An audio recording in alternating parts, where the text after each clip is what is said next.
In this video you'll discover a brand new feature called Brand Voices.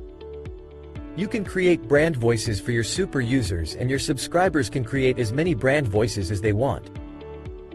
To create a brand voice for your super users, click Settings on the left-hand side.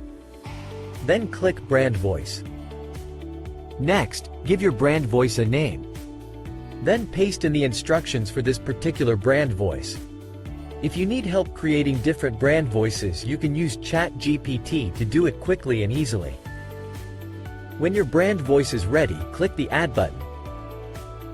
Now when your super users go to run a prompt, they will be able to choose your brand voice from the drop-down list before they run it. Which means the prompt will use this brand voice to craft the output. And that's how you add a brand voice for your super users.